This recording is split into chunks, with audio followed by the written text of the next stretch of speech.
This is episode 8 of the Joyful Movement Show, and today we're talking about external validation in the form of trackers, apps, and scales, and how these can interfere with joyful movement. Stay tuned.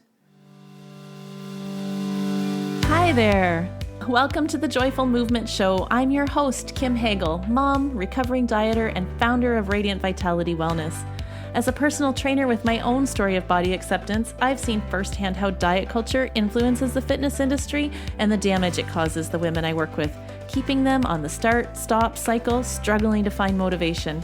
It's now my mission to empower women to break free from torturous exercise, restrictive eating, and body shame. Stick with me and I'll help you discover what moves you so that you can tap into that burning motivation deep inside yourself and experience joyful movement, peace with food, and feel confident in your own skin. Are you ready? Let's lace up our runners, pop the earbuds in, and go for a walk while we chat. Hey friends, welcome back. Hey, if you're just tuning in for the first time, thanks so much for being here. My name's Kim and I'm a personal trainer and registered holistic nutritionist, and I have a passion for helping women just like you break free from diet culture and heal their relationship with exercise, movement, their body, food, so that you can step confidently out into the world in the body that you have today. So thanks so much for joining in. And if you've been here before, thanks so much for coming back. Special thank you to anybody who has left us a review over on iTunes. As I've mentioned before, those reviews really help our podcast get seen by people just like you who need to hear this information about a new way to relate to movement. So I'm going to give a shout out today to Arlyn 33. She left a review titled "A Must Listen." She says, "Kim is easy to listen to. What she says is on point and easy to understand. I can't wait to listen to the next one and the next and the next." So thank you so much for your review. It really means the world to me. And for the rest of you, if you're getting value out of this podcast, please take a few minutes and hop on over to iTunes and leave a rating or a review. It just helps bump up the podcast in the search list so that people who are looking for something like this can find it. So it's really, really helpful to other people. Before we get started on today's topics, just a couple of announcements. First is that I do have a contest going on, a review contest, ironically. So when you leave a review on iTunes, if you screenshot that and send it to me either on my Instagram DMs or on a Facebook Messenger, I'm going to enter you to win a scholarship to my 16-week coaching program called Right Body for Me. It's a whole in-depth deep dive into body image and body acceptance. It's an amazing program and details are coming out for that soon, but you can earn a scholarship by leaving a review, or a chance to win a scholarship, I should say. So good luck to anybody who's taking part in that. And another announcement, I want to just remind you about my upcoming webinar on January 6th called This Is My Year. It's a goal-setting webinar with a whole new way to look at goals that actually works. We're going to talk about it at the end of the show. I'll share more information about it, but just mark that on your calendar and I'll give you information on how to register in a little bit. All right, so moving on into today's topic. We are continuing our series on the principles of joyful movement. Today is principle number 6, which is to stop relying on external validation. And by that, I mean fitness trackers, apps, and even the scale to tell you that you're getting it right in terms of movement. We talked about the gym police in weeks past, which are actually just rules and thoughts running through our mind about the right way to exercise. Well, for a lot of people, fitness trackers and apps and the scale, they're kind of like the judge and jury used to convict us and punish us for breaking the laws set by the gym police. So the two kind of go hand in hand. And if you're listening to this in real time, it's just a few days before Christmas now, and quite possibly you've asked for a new Fitbit or an Apple Watch from Santa. And I don't want to poop all over your parade, but if you're hoping that this is going to be the magic tool that's going to help you get motivated, it probably isn't. So listen in here. Maybe you'll get some new information. Maybe you'll decide you want something else for Christmas instead. No pressure on Santa. It's only 3 days before Christmas. So About 20% of people in North America actually wear a fitness tracker. But it's interesting to note that about 1/3 of the people who own one will stop wearing it within 6 months, and almost half will stop within a year, which leads me to question why. And when I did some research into this, it seems that a lot of women struggle in their relationship with a wearable tracker. There was an article published in The Conversation, a link in the show notes, where the authors found out in their study of 200 women with a Fitbit tracker that 79% of those women felt pressured to reach their daily targets, and 59% reported that they felt their daily routines to be controlled by their Fitbit. And I'm wondering, is that you? I think like any time we start a new program or buy something new, we're hoping that it will be the thing that will motivate us to make a positive change. But as we've mentioned here before, lots of times, if you have a negative feeling towards the thing, your motivation certainly won't last. So let's unpack this a little bit. First of all, there's 5 big things that wearable fitness trackers do, and people generally buy one in hopes to motivate them to make a positive change in one of these 5 areas. So we'll just go through them one by one, and we'll talk about how accurate and how well the fitness trackers actually work in each of these 5 areas as well. So the first reason that people buy a fitness tracker is to monitor their inactive time and remind them to get up and move regularly. The second reason is to count their steps. The third is to track the amount of time that they spent being active or the distance that they covered during their activity. Some have a GPS to track that. The fourth is to monitor their heart rate. Some monitors come with that, some don't. And the fifth function that some people are looking for in their tracker is how many calories were burned. So let's talk about how well fitness trackers do in terms of accuracy of the data that it measures. Fortunately, trackers have been really well studied, both for accuracy of measurement and in people's behavior while using them. Like anything, there are some good practical uses for fitness trackers, but they also have their limitations. And unfortunately, we can become really attached to the data that the device puts out that might not even be accurate.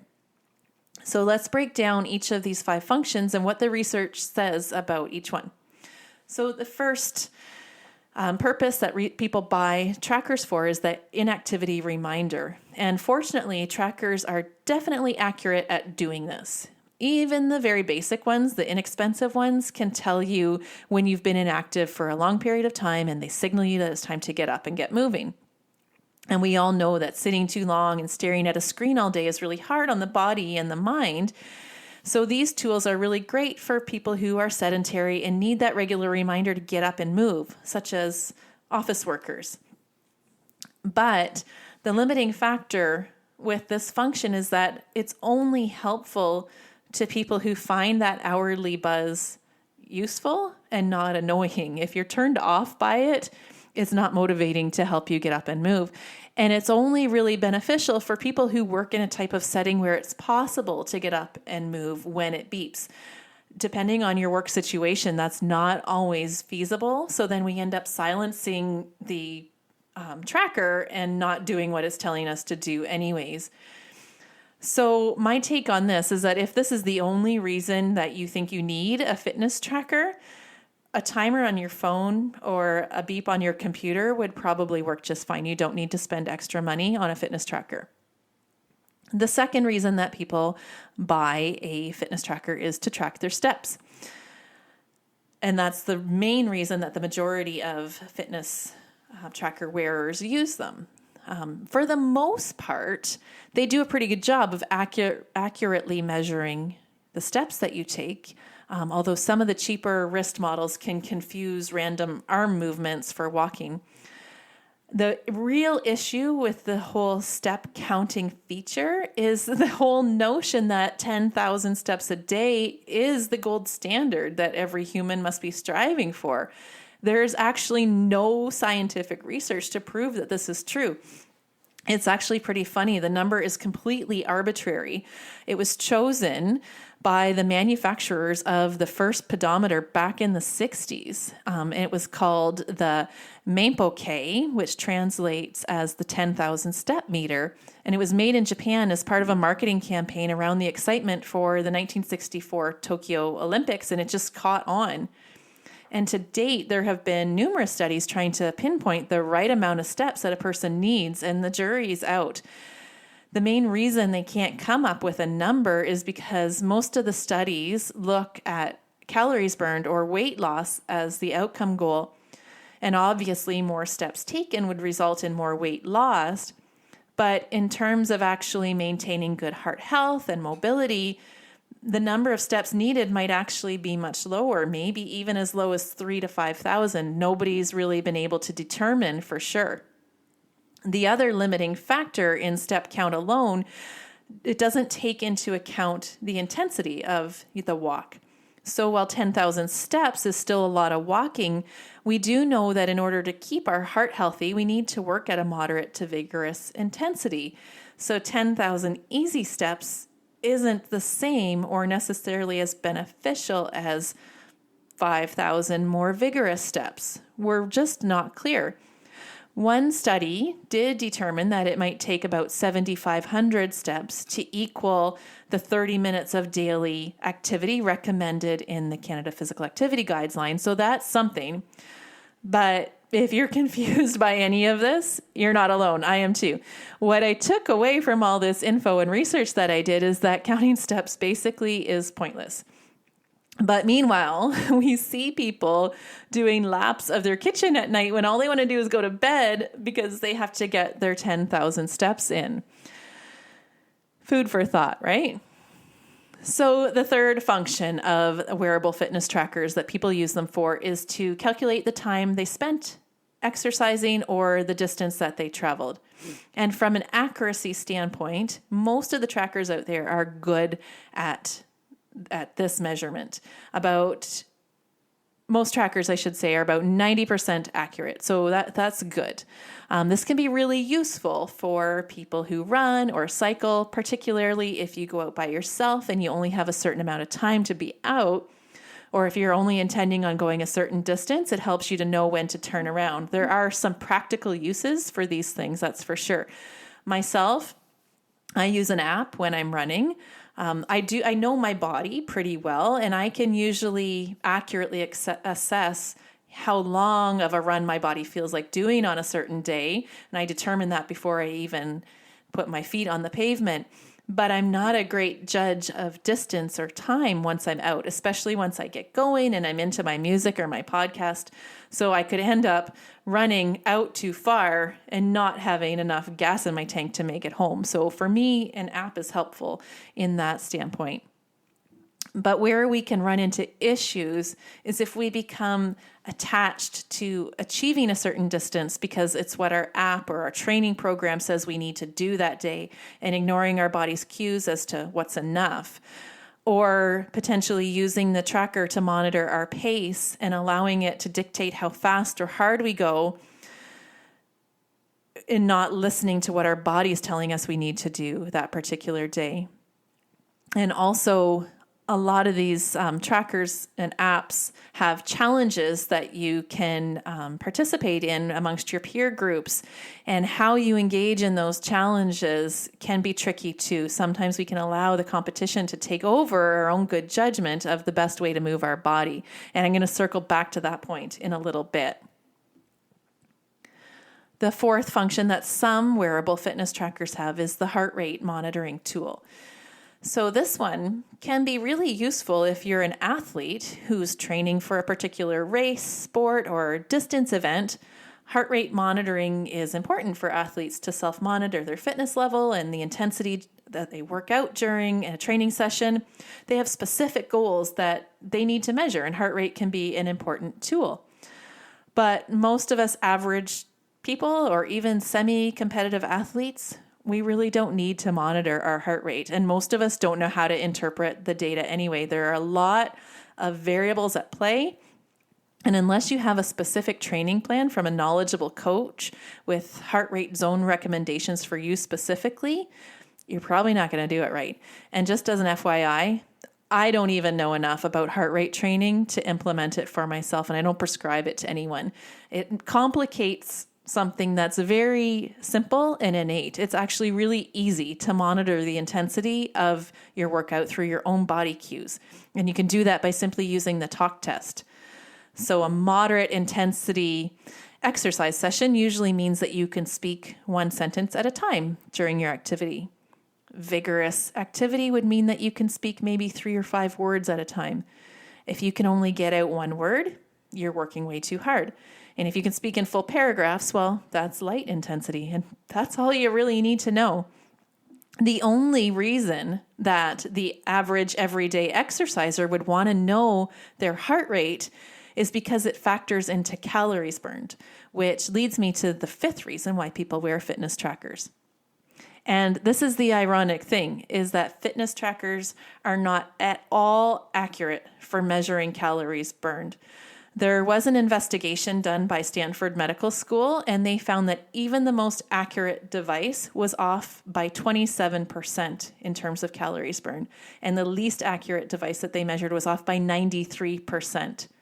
And that's a huge discrepancy. And I think you can see how that could lead to problems for many wearers who are relying on that data to make decision.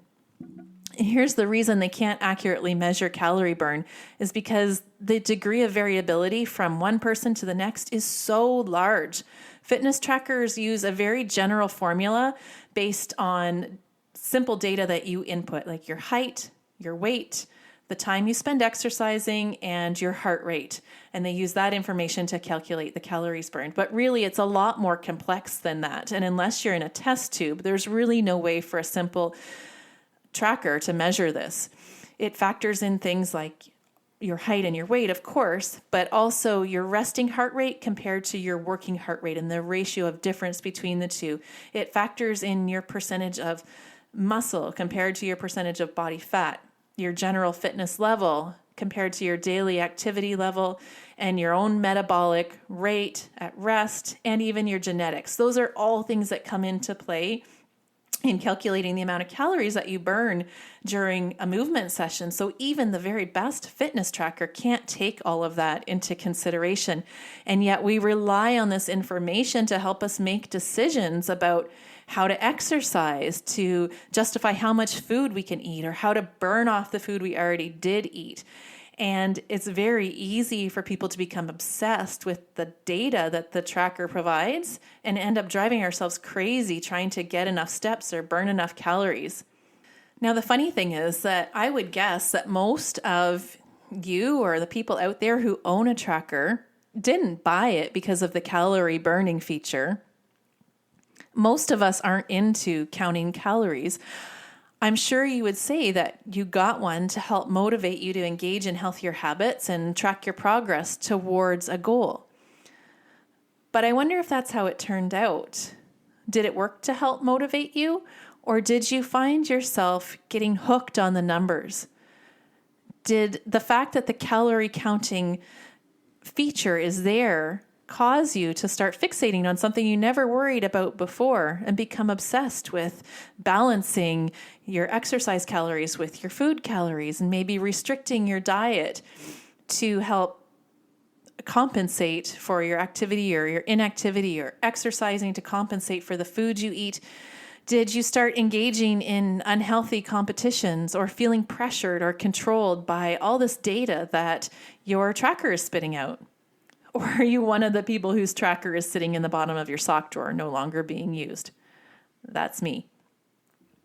Feeling pressure to perform, to keep up, or compete, of course, that's going to lead to negative feelings about movement, like cause anxiety about, did you do enough? Or did I work hard enough? Am I good enough? And, we have talked about how negative feelings work in terms of motivating us.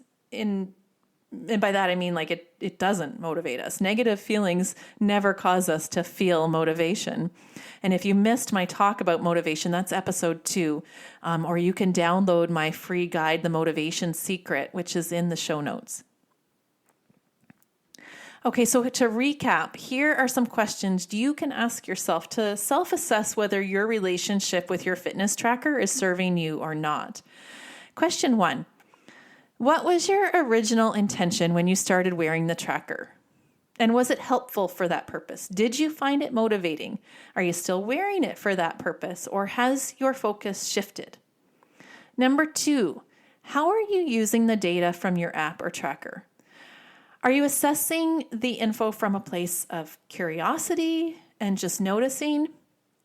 Does the information inspire you to engage in movement as a form of self-care, i.e., like when it beeps to tell you to get up and move, does that get you up and do some stretching and help you take care of your body? Or does the data cause you to feel pressured, stressed, or obsessed in any way? Do you allow the tracker to control you? Do you let it decide if you've done enough, or gone fast enough, or worked hard enough, or burned enough calories? Are you going to extremes to make sure you hit your targets every day? Like staying up late to get your steps, or doing only certain types of workouts while avoiding others to make sure that you fill in your rings? Number 4, is your tracker a way to monitor the transaction of calories in, calories out? And if it is, I'd say just throw it out because it doesn't work anyways. Number 5, is it causing you to become overly competitive in an unhealthy way? And most of these apps have some sort of community challenge built in. Where I live locally, I'm a member of a triathlon club, and we have this funny saying that if it's not on Strava, it didn't happen. And Strava's our tracking app that we use to measure the distance of our runs and bike rides and things like that. And amongst our group, there can be some healthy competition from time to time, and it's always fun and supportive. They're a great group. But what I'm saying is you really have to know yourself and how you react to competition. I myself have a competitive streak, and it has nothing to do with the people I'm competing with because they're all just in it for fun. But I know my brain and how I can allow competition and numbers to take me over to a fault. It's not always healthy. So I have to make sure I'm in the right frame of mind before I engage in any sort of challenge or competition. So I just want to give you that as food for thought as well. Number 6. Basically, is your mindset around using your tracker coming from a place of love and caring for yourself, or is it coming from a place of fear and needing to fix yourself? If you're using your tracker because you think you need to fix yourself, that's a warning sign. Remember, friends, love always wins. There's nothing wrong with you. You don't need fixing.